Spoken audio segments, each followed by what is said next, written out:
Irmãos, eu vou pedir som. Irmão Luiz, para nos dirigir a Deus na oração, som. Agradecendo por estarmos aqui, meu irmão.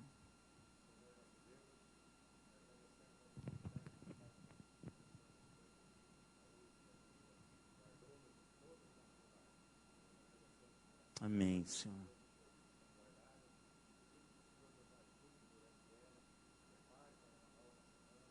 Amém, Senhor. Amém, Deus. Sim, o Pai.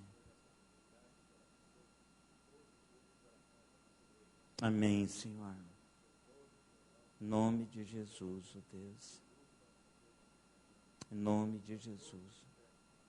Sim, o Pai. Sim, o Pai. Obrigado, ó Deus.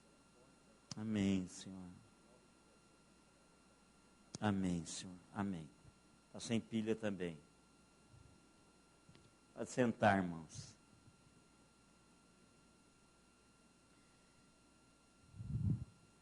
Vamos, irmãos, abrir as nossas Bíblias. 1 Coríntios, capítulo 2. Nós estamos trabalhando esse momento especial da vida de Paulo, tratando com a igreja de Corinto. Nós estamos vendo que Paulo quer trazer a igreja à maturidade espiritual. E Paulo está dizendo para a igreja que não é uma maturidade intelectual, mas é uma maturidade espiritual. Paulo está dizendo que se quisermos permanecer inteiros, íntegros, enquanto igreja, enquanto pessoas, nós precisamos de um trabalhar espiritual, de um exercício do Espírito de Deus trabalhando em nós e nós assentindo nesse trabalhar do Espírito.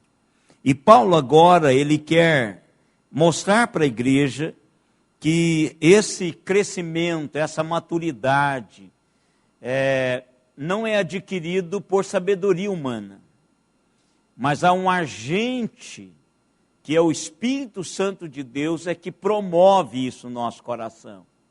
É o Espírito de Deus que conhece, prescruta as profundezas do próprio Deus, que vai ministrar aos nossos corações esta realidade.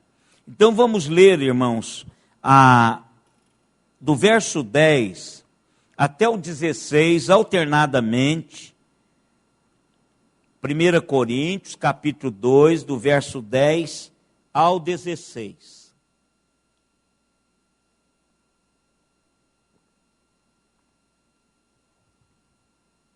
Mas Deus nos revelou pelo Espírito, porque o Espírito a todas as coisas prescruta, até mesmo as profundezas de Deus.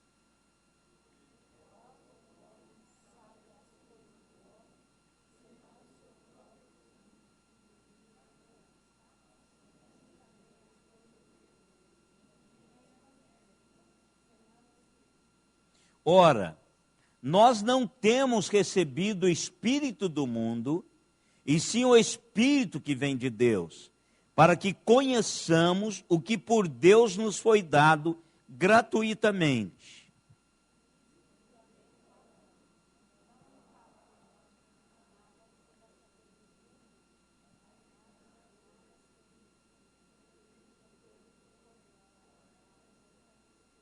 Ora, o homem natural não aceita as coisas do Espírito de Deus, porque eles são loucura, e não pode entendê-las, porque elas se discernem espiritualmente.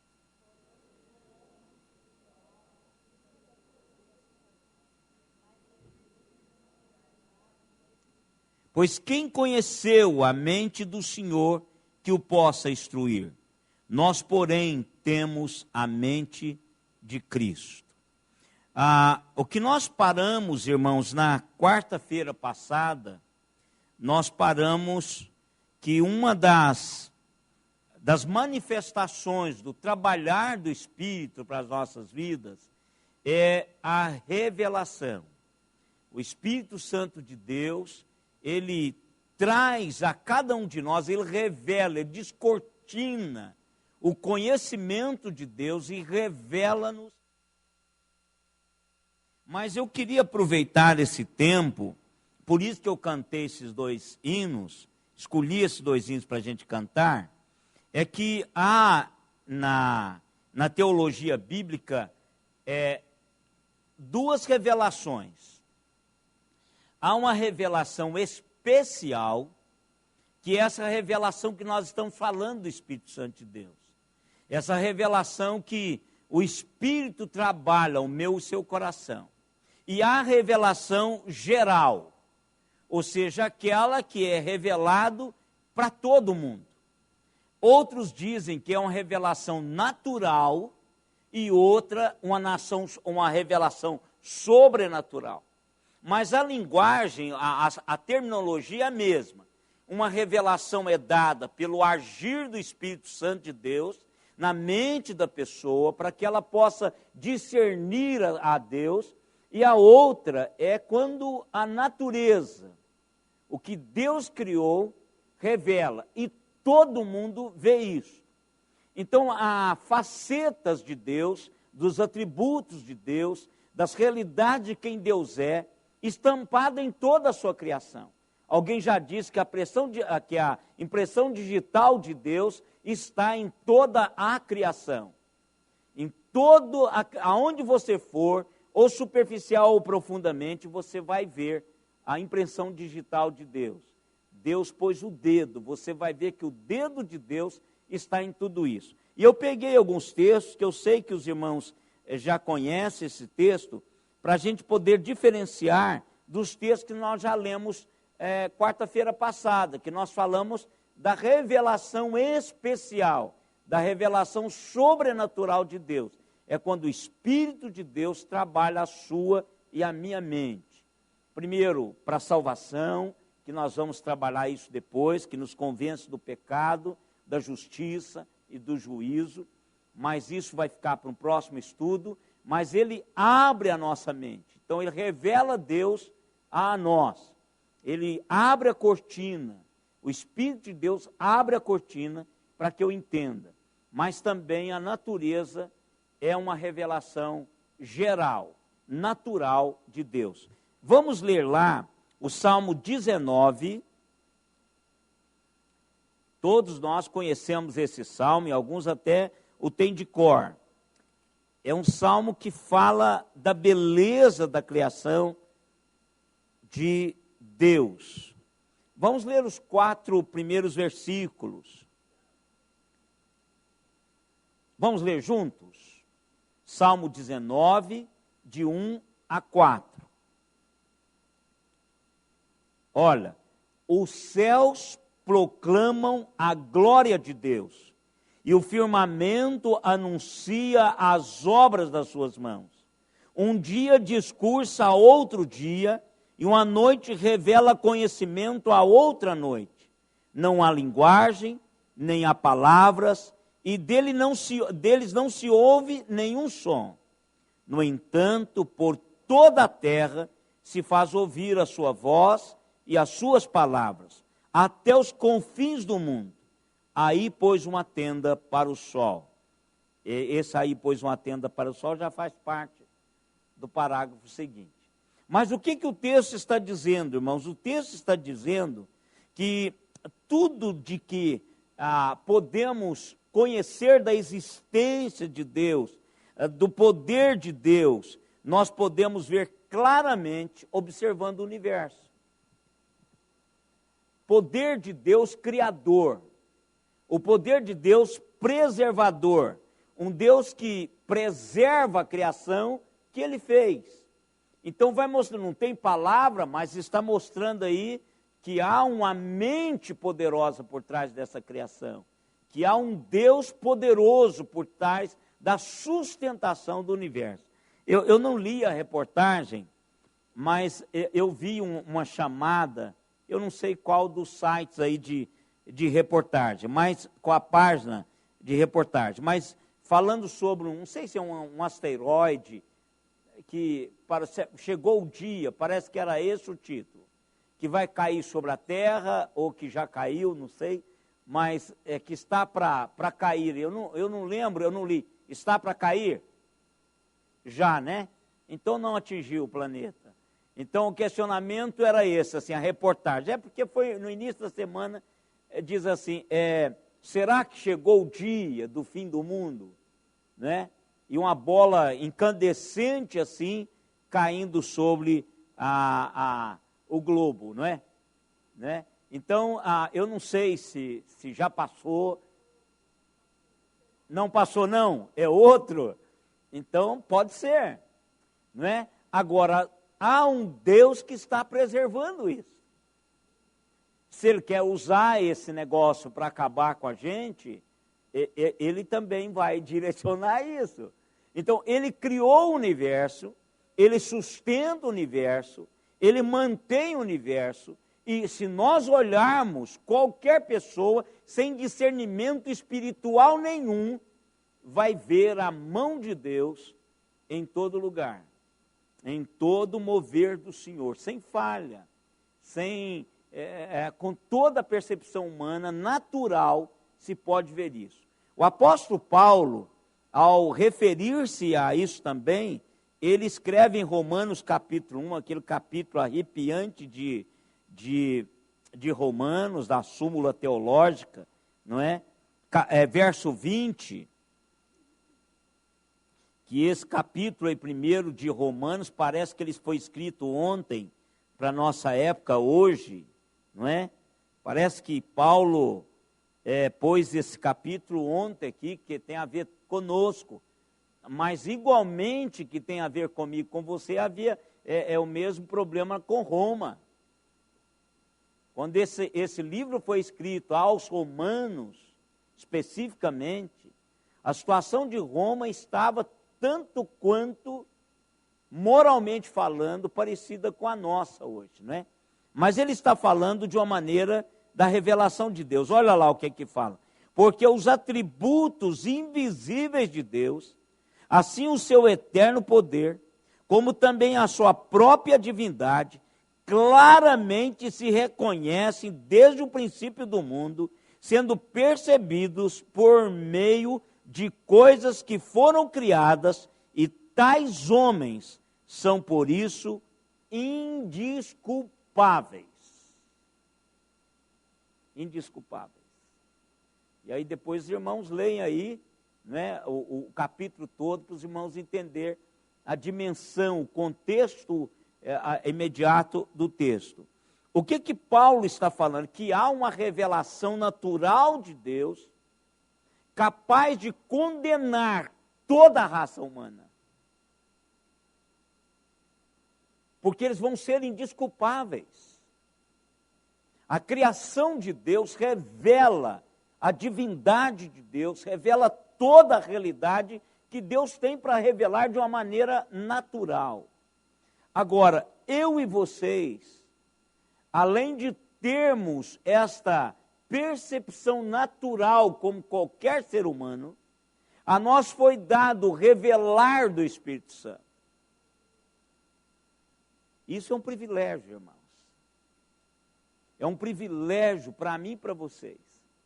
Isso é a coisa mais preciosa. Não há diploma de pós-doc, não há riqueza, não há títulos, não há nada comparável a esta realidade que Deus nos dá.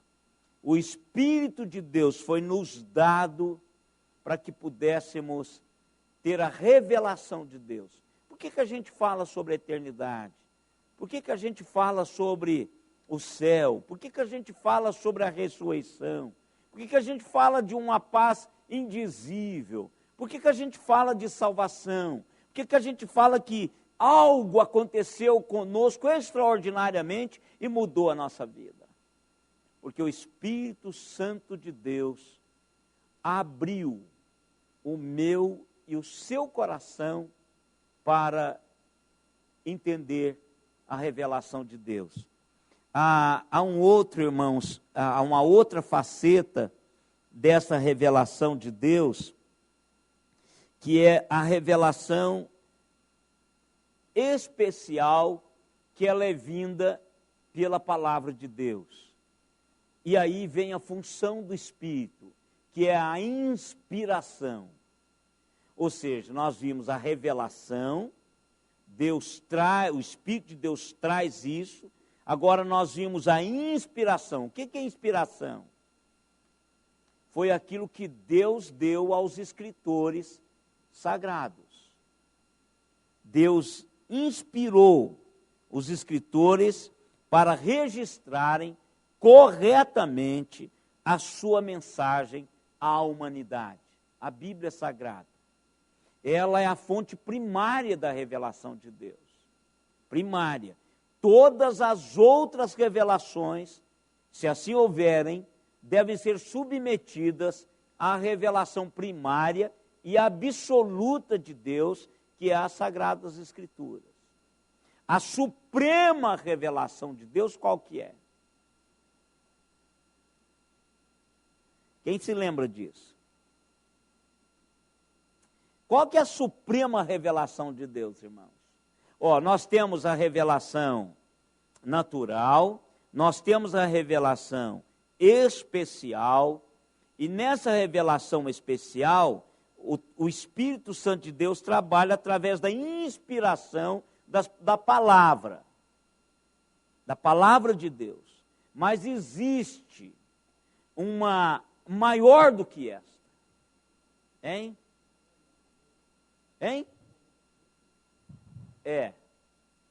O que Hebreus fala sobre Jesus? Outrora, não é isso?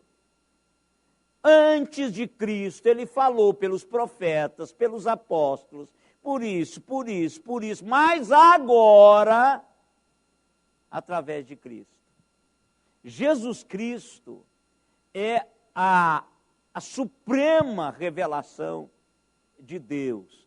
Jesus Cristo encarna a palavra, por isso que no princípio era o Logos, e o Logos se fez carne, ou seja, aquela palavra, essa palavra escrita, ela tornou-se carne, por isso que é Logos. Logos é palavra em grego, e João 1:1 diz, no princípio era o verbo, no princípio era o Logos, a palavra. E essa palavra transformou-se em carne. Aí Hebreus pega isso e diz, outrora Deus revelou assim, mas agora ele revela em Cristo. E se nós prestarmos atenção, qual que é o agente dessa revelação? O Espírito. O Espírito de Deus. Não diz assim o texto lá, Maria, estando desposada com José, o anjo veio e ela ficou grávida. Foi isso? Não. Não. Ela se encontra grávida do Espírito Santo. Então, o agente revelador, irmãos, é isso que Paulo está dizendo aqui. É o Espírito Santo de Deus que é capaz de fazer isso. Ele revela, ele inspirou os escritores da Sagrada Escritura e ele deu vida a esta palavra quando Cristo encarna. Então, a revelação suprema de Deus é Cristo Jesus. Agora, Hebreus 4:12, alguém leia lá. Hebreus 4:12. O que ele diz?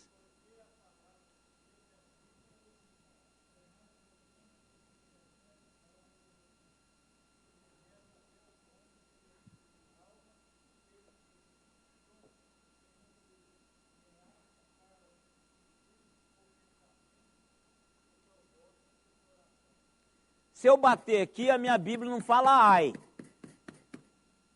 Ela não diz Ai, você está me batendo. Então ela é viva porque há um espírito vivo que a torna viva. O espírito que a revelou é o mesmo espírito que faz ela saltar nos nossos corações quando nós estamos lendo, faz com que ela se torne o que o texto está dizendo que ela vai ser, ela prescruta a nossa vida, ela confronta-nos, ela muda-nos, ela transforma-nos de uma maneira ativa. Então, a palavra é viva e ativa por causa do Espírito Santo de Deus. Paulo está dizendo, quer sabedoria? Então, é o Espírito de Deus que tem que fazer isso. Nós precisamos entender isso. Olha o que Paulo também escreve a Timóteo. Uma das coisas, irmãos, que quando nós nos perdemos enquanto crentes, é quando nós perdemos a perspectiva de que a palavra de Deus, a Bíblia, aliás, de que a Bíblia é a palavra de Deus. Há vários aí dizendo que a Bíblia contém a palavra de Deus, é uma perspectiva moderna, pessoas que já dizem que a Bíblia não creem mais na inerrância bíblica, não creem mais na inspiração bíblica, diz que a Bíblia não ela contém a palavra de Deus, isso significa que alguma coisa na Bíblia não é a palavra de Deus. Então o que acontece? Nós começamos a perder-nos em termos de realidade de Deus. Eu já contei aqui para os irmãos daquele pastor que chegou novo assim, e pastor novo é um perigo de verdade, porque ele vem com a cabeça cheia de coisas que ele aprendeu no seminário. Então, lá ele pega a crítica bíblica, textual, e vem com a cabeça cheia. Então, esse pastor chegou e falava assim, olha, nesse texto, aliás, esse texto não está nos manuscritos mais antigos. Então, tudo bem. Outra vez ele ia pregar, mas segundo fulano, esse texto é uma interpolação bíblica, ou seja, alguém colocou esse negócio aqui. E ele sempre usava isso. E um dia a irmãzinha adoeceu e ele foi visitar essa irmã e orar com ela. E aí ele não levou Bíblia, como eu também não faço. Na casa de crente eu não levo Bíblia, eu tenho que usar a Bíblia do crente lá. E aí ele pediu, cadê a Bíblia da irmã? Quando ela emprestou, ele abriu, estava toda cortada. Ele disse, minha irmã do céu, o que o senhor fez com a sua Bíblia? Mas pastor, toda vez que eu ia na igreja, só falava que aquele texto é interpolado, que aquele texto é isso, não está... Eu vim cortar. Toda vez que o senhor falava, eu cortava, jogava fora. Então, o que sobrou é isso que o senhor está com ele nas mãos. Então, a primeira coisa que Paulo faz com Timóteo é o que, irmãos? Pastor Timóteo, jovenzinho, está começando o ministério, a igreja é difícil. Paulo está escrevendo a ele com tanto carinho, que Paulo escreve 2 cartas a esse pastor. O que ele escreve no capítulo 3, versos 16 e 17?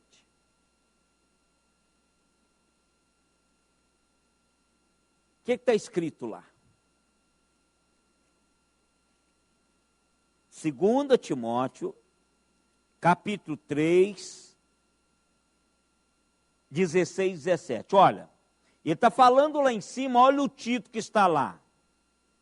Olha o título que está lá da Sociedade Bíblica Britânica. A inspiração, valor e utilidade das Santas Escrituras. Tu, porém, 14, permanece naquilo que aprendeste e de que foste inteirado, sabendo de quem o aprendeste, e que desde a infância sabes as sagradas letras que podem tornar-te sábio para a salvação pela fé em Cristo Jesus. Toda a Escritura é inspirada por Deus e útil para o ensino, para a repreensão, para a correção, para a educação na justiça, a fim de que o homem de Deus seja perfeito e perfeitamente habilitado para toda boa obra. O que é que Paulo quer colocar na cabeça desse menino? Olha, filho, aquilo que você aprendeu com a sua avó, aquilo que você aprendeu com a sua mãe, é a Escritura. Agora só que Paulo quer ampliar isto. Paulo quer dizer para ele assim, toda a Escritura. E hoje nós temos toda a Escritura. Timóteo acabava de receber parte do que seria toda a Escritura. Porque Timóteo tinha sido doutrinado no Antigo Testamento. Porque o Novo Testamento, ele já acabava de receber uma carta que para nós iria fazer parte do cânon do Novo Testamento. Então, quando Paulo diz toda a Escritura, o Espírito estava inspirando o apóstolo Paulo para que a gente entendesse hoje que 1 Timóteo, 2 Timóteo, que Tito, que Pedro, João, os evangelhos, é toda a Escritura. Então, o Espírito Santo de Deus inspirou as Escrituras, e estas Escrituras tornam-se úteis. Para quê? Para habilitar a mim e a você sermos aquilo que Deus quer que nós sejamos aqui. E quem é que vai fazer isso? O Espírito Santo de Deus vai trabalhar na minha e na sua vida para isso. Outra coisa, irmãos, é que que nós poderíamos perguntar assim, o que é a doutrina bíblica da iluminação? Nós já vimos revelação, revelação natural, revelação especial, e na revelação especial, a inspiração da palavra pelo Espírito Santo. Depois nós vimos a suprema revelação, que é através de Jesus Cristo. E agora, e a iluminação? O que é iluminação? A palavra significa ligar a luz. É a mesma coisa que você chega na sua casa hoje à noite e toca no interruptor, ele liga. Ou seja, liga a luz do entendimento para Deus. Então, quando eu estou lendo a palavra de Deus, a iluminação do Espírito Santo é que vai lançar luz no texto. E aí eu vou poder ver o texto tal como ele é no coração de Deus. Por isso que nós precisamos de orar como o salmista orou. Como o salmista orou, irmãos? Desvenda os meus olhos para que eu contemple as maravilhas da tua lei. Esse desvendar é o iluminar. Eu sei que todos nós temos experiência de... Isso não é uma experiência pastoral, irmãos, única. Isso é para todo crente. Assim você está lá precisando daquela palavra, você abre a Bíblia, o que o Espírito faz? Salta, parece que o texto faz, gente, esse texto não estava aqui ontem. Mas, por quê? Porque você olhou o texto e o Espírito Santo ligou a luz, e aí o seu entendimento clareou. É assim que ele faz quando a gente vai pregar. É assim que ele faz quando nós vamos meditar. Porque a pregação nada mais é, irmãos, do que uma reflexão na palavra. Você abre o texto, olha, eu estou há 35 anos olhando para a Bíblia. Todos os dias. Eu entrei no seminário em fevereiro de 1980. Nós estamos em setembro de 2015. 35 anos e uns quebrados. Olhando para a palavra. Sou surpreendido Todos os dias, quando eu olho para a palavra. Quando eu vou pregar, não pense vocês que aquilo que eu prego no domingo, eu já tinha isso no coração. Foi porque, lendo o texto, ou vendo alguém pregar, eu disse, gente, ele não falou sobre isso. E aí eu vou pregar nisso. O Espírito abre, ele dá um lampejo, ele liga o interruptor. Aí você vê o texto.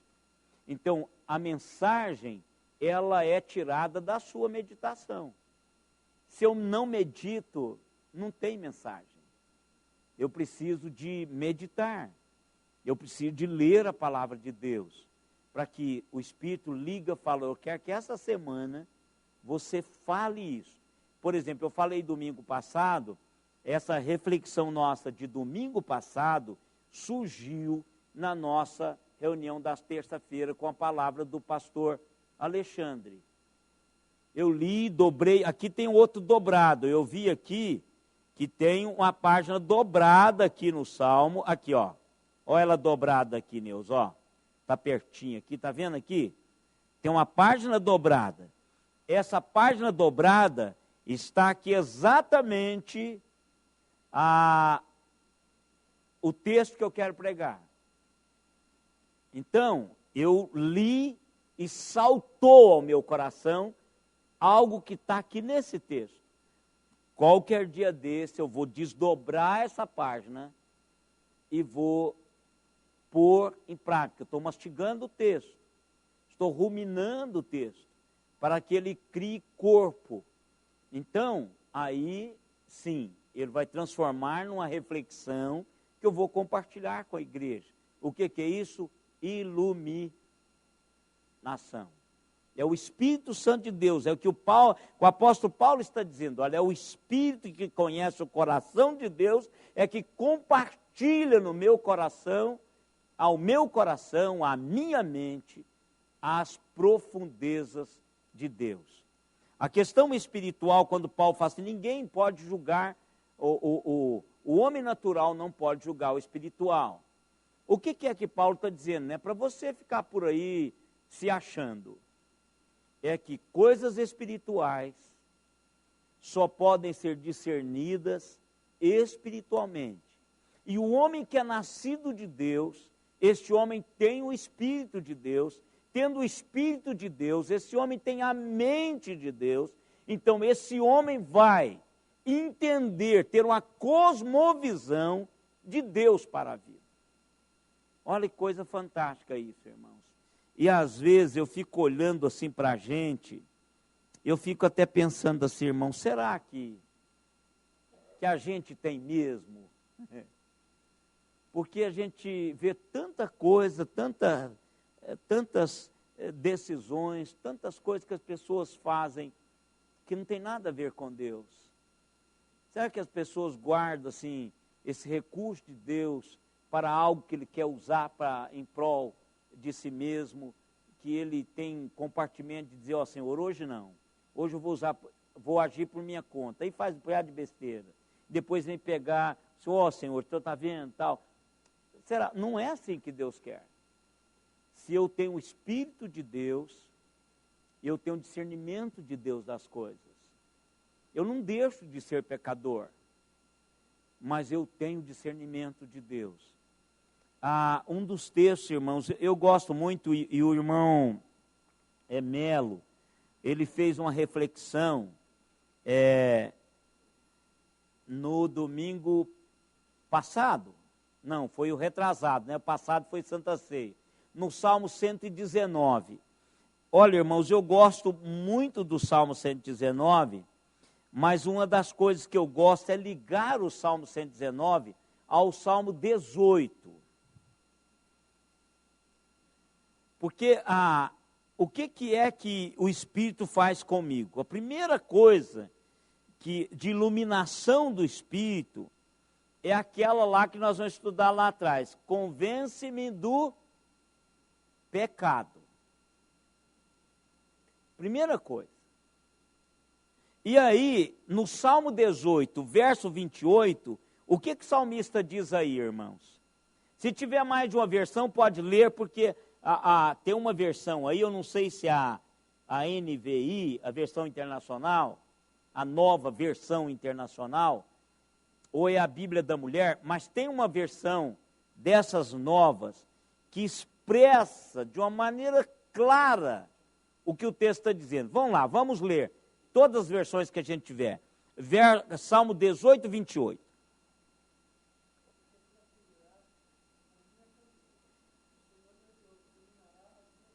Olha, qual que é essa versão, meu irmão? Essa é nova, hein? Não é? E corrigida. Essa é a revista e corrigida. Mas o senhor tem uma versão diferente? É a mesma dele? Não, eu quero uma diferente.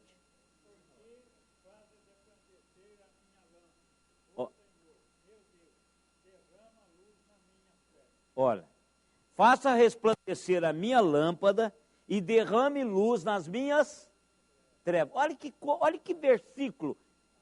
Hein? Não não é? Então, veja, olha, derrama luz nas minhas trevas. Ou seja, isso é iluminação, ligou o interruptor. Então aí, o que é a primeira coisa que o Espírito Santo faz? Qual? Então vá, lê de novo. Tu, ó Senhor, me ilumina. Tu, meu Deus, acaba com a minha escuridão. Olha, tu, ó Senhor, me iluminas. Tu, ó Deus, acaba com a minha escuridão. Olha, liga o interruptor. Quem faz isso? O Espírito Santo de Deus. Agora, assim, uma pergunta, você não precisa de responder, não. Você lembrava desse texto?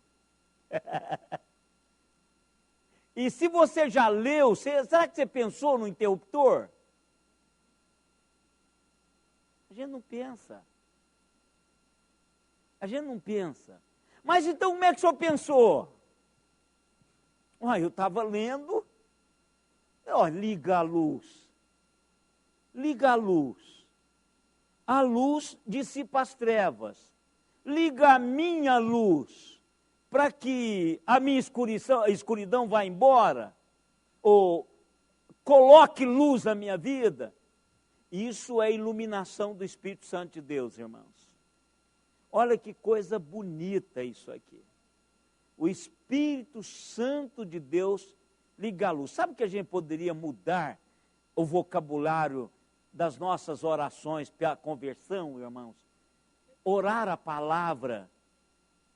Que tal quando você dissesse, Senhor, liga o interruptor, liga a luz dessa pessoa e liga a lâmpada dessa pessoa e bota luz nessa vida. Eu estou orando a Bíblia para a conversão do outro. Não é isso? Até é claro, para você ver o entendimento nosso. Pode sim, é claro que é. Porque há textos que está escuro. É aquela mesma linguagem do salmista. Abra os meus olhos para que eu contemple as maravilhas da tua luz. Senhor, eu estou precisando de luz aqui nesse negócio. Tem que ser revelada. Tem que ser revelada. Porque às vezes a gente lê. Hoje eu conversei com o irmão e disse, pastor, tem tanta coisa que a hora que o senhor fala, eu falo, Deus, aonde esse camarada foi achar isso? Eu falei, não, meu irmão, é porque o meu trabalho é esse. Eu lido com a Bíblia há décadas. Então, é mais difícil você perceber, porque eu tenho muitas outras ferramentas para trabalhar o texto. Mas tanto você quanto eu precisamos do Espírito Santo. Paulo está dizendo que isso aqui não é uma sabedoria humana.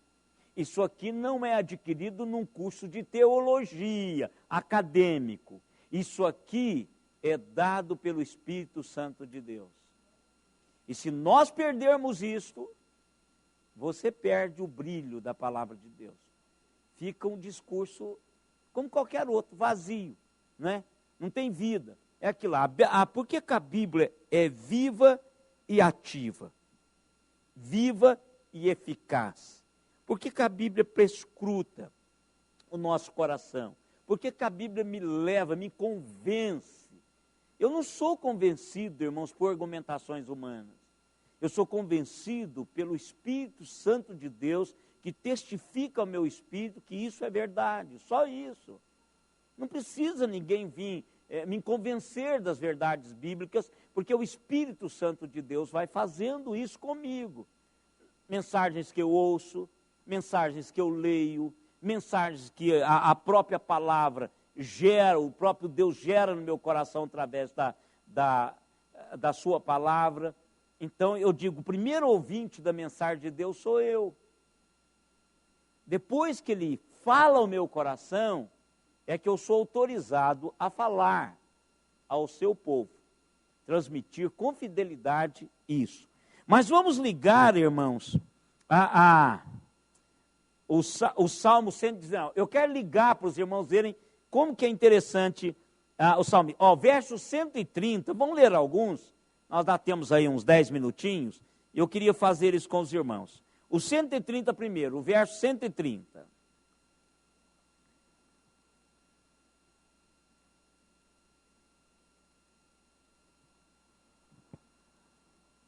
Pode ler.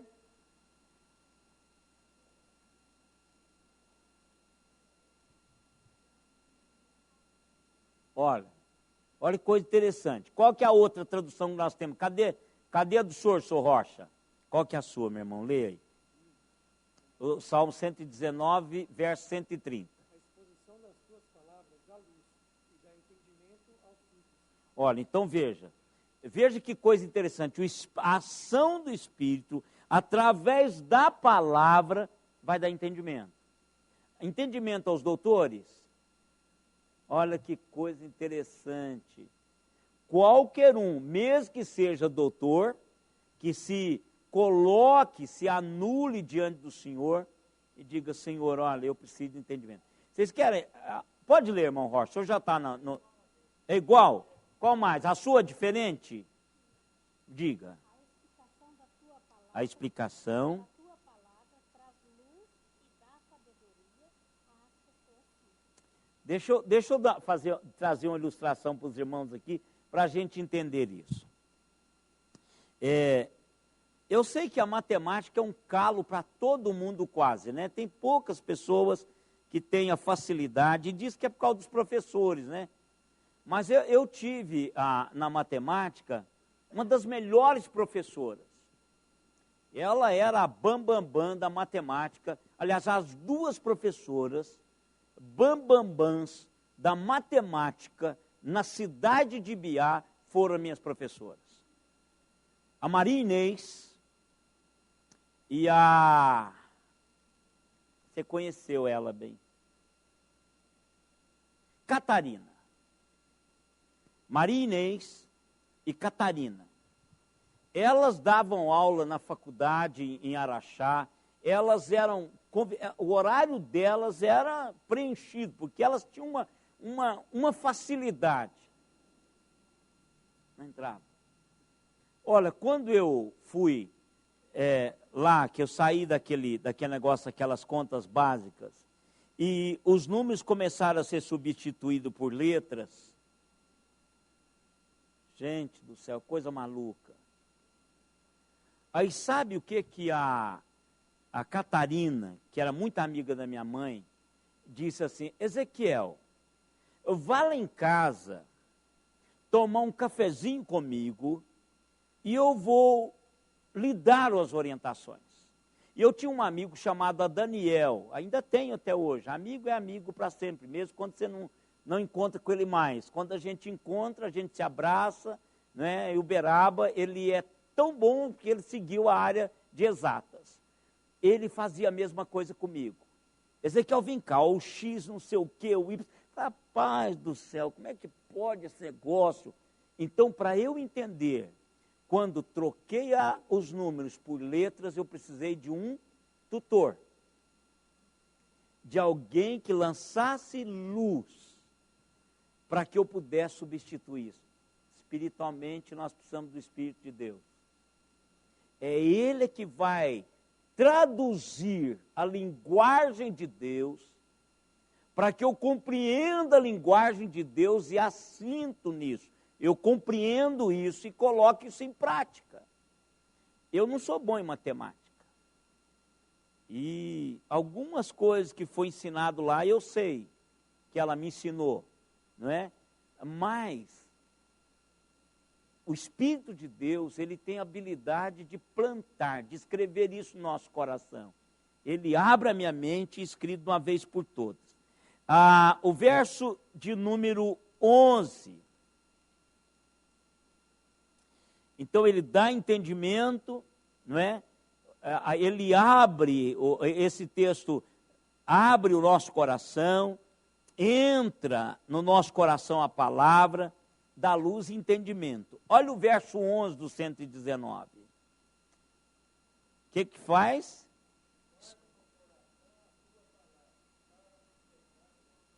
Então, olha aí uma das coisas. Então aí eu vou entendendo que essa palavra vai me dar discernimento do pecado. Não é que a palavra é um escudo. Não é isso. Pecado, vem cá, pá, com a palavra. Não. O que a palavra vai me dar é um discernimento. Não é isso que nós lemos lá atrás no texto?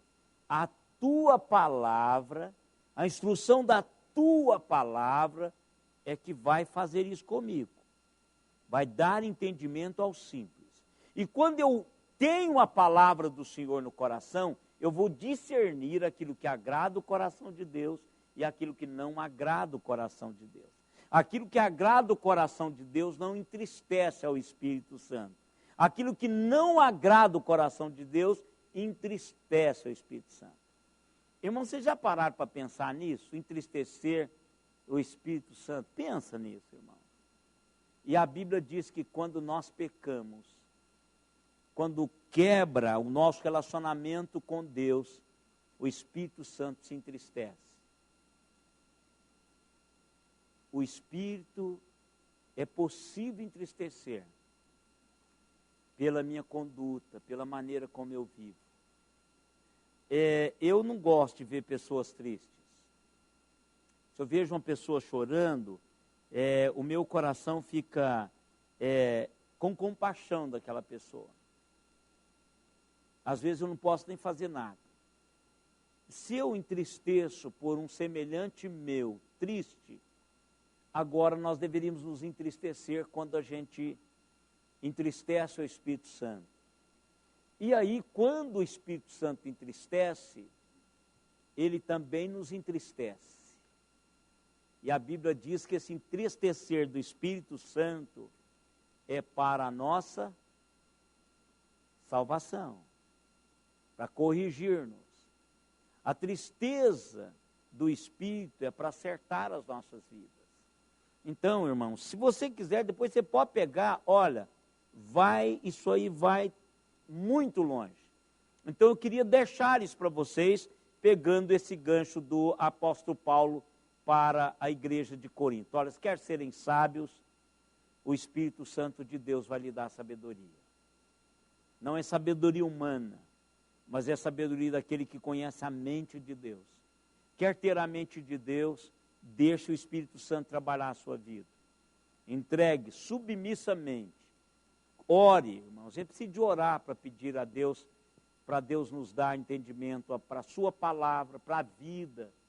Às vezes, irmãos, nós somos tão pressionados para agirmos como todo mundo, que a gente acaba agindo como todo mundo e deixando de agir como Deus gostaríamos que agíssemos. Então pedir a Deus, Deus, eu preciso de ser inundado pelo discernimento do Teu Espírito Santo. Eu acho que uma das coisas que nós estamos precisando mais hoje, irmãos, como crentes, é discernimento. Senhor, me ajude a discernir. Me ajude a discernir nos meus negócios, no meu relacionamento com a minha esposa, no meu relacionamento com os filhos, nas minhas escolhas. Eu preciso de discernimento do Senhor. Às vezes quem está ditando, irmãos, é o mercado que está ditando as nossas escolhas profissionais, ao invés de ser o projeto de Deus para a minha vida. Qual o projeto de Deus para a minha vida? Eu tive um irmão desse aí, até um desses irmãos jovens que estão chegando à igreja, ele me diz uma coisa interessante. Ele está prestando para para a polícia militar, concurso. E aí um dia ele me cercou lá, eu estava falando sobre isso, o papel, quer dizer, Deus quer usar-nos, tal, etc. Ele falou, pastor, o senhor sabe que eu ainda não tinha perguntado a Deus se era isso, eu estou achando que eu não vou prestar isso não, estou achando que Ele me quer em outro lugar. Então, mas é isso mesmo. Senhor, olha, eu preciso de discernimento do Senhor para isso. Se nós, irmãos, fôssemos mais submissos, mais simples, não fosse tão arrogantes no nosso conhecimento humano, nós erraríamos menos. Preste atenção quando você faz alguma coisa e erra, você fala, puxa, eu não perguntei, eu não pedi. Olha, o texto diz, se você precisa de sabedoria, peça, gente, está de graça. Ele diz, tem um cheque em branco para mim e para você, para a sabedoria. Então, é uma oração pipoca, relâmpago, daquela tipo Neemias. O que você quer, Neemias? Neemias, Senhor, me ajude. Foi isso que ele falou. Ele falou, orei e respondi. Então, é isso que a gente precisa. Senhor, eu preciso de sabedoria agora. Agora. E tem que ser do Senhor, porque não tem jeito mais. Não tem nem tempo de eu passar mais tempo com o Senhor. Agora, em nome de Jesus. Peça discernimento para a palavra, para dar uma palavra correta, e que Deus nos capacite para isso. Porque esta foi a intenção de Paulo, para que a igreja fosse, de fato, uma igreja madura, uma igreja que tivesse a maturidade. Aí nós vamos, na próxima quarta-feira, falar, e o que isso tem a ver com o conflito da igreja de Corinto. Nós tivemos 15 conexões, Campinas, Recife, Araraquara, Ribeirão Preto, Salvador, Goiânia, Jundiaí, Marília e Pirassununga. A todos vocês um abraço, que Deus tenha falado aos seus corações, em nome de Jesus, esse é o desejo de todos nós. Vamos colocar em pé e vamos orar, irmãos, agradecendo pela bênção de estarmos juntos mais uma vez. Pai amado, obrigado pelo teu Santo Espírito, que liga, Senhor, a luz, a tua luz, a luz eterna, a luz do discernimento espiritual em nossas mentes e em nossos corações. Obrigado, Deus, porque o teu Espírito Santo testifica ao nosso espírito de que somos teus filhos, de que temos a eternidade plantada em nós e que vamos morar com o Senhor para todo sempre, para toda a eternidade, e que esta realidade, Senhor, seja vivenciada por nós enquanto estivermos nessa dimensão terrena. Obrigado, Deus, por cada vida aqui presente, obrigado por cada conexão. Pedimos, ó Pai, que o Senhor derrame graça e misericórdia na vida de todos nós. Abençoa os nossos familiares, cuida, Senhor, das nossas lutas, dê-nos discernimento para resolvermos os conflitos diários, enfrentamentos diários da vida, que o Senhor nos use para representá-lo em todas as áreas da nossa vida. Em nome de Jesus, nós te pedimos isso. E agora, irmãos, que a graça do Senhor Jesus Cristo, o amor de Deus, o nosso eterno Pai, a comunhão, as consolações e o poder do Espírito Santo esteja em nós e sobre nós até aquele dia, quando com Ele nós nos encontraremos. Amém, Senhor. Amém. Deus abençoe, irmãos, ricamente, e uma boa noite. Dá um abraço aí em cada um.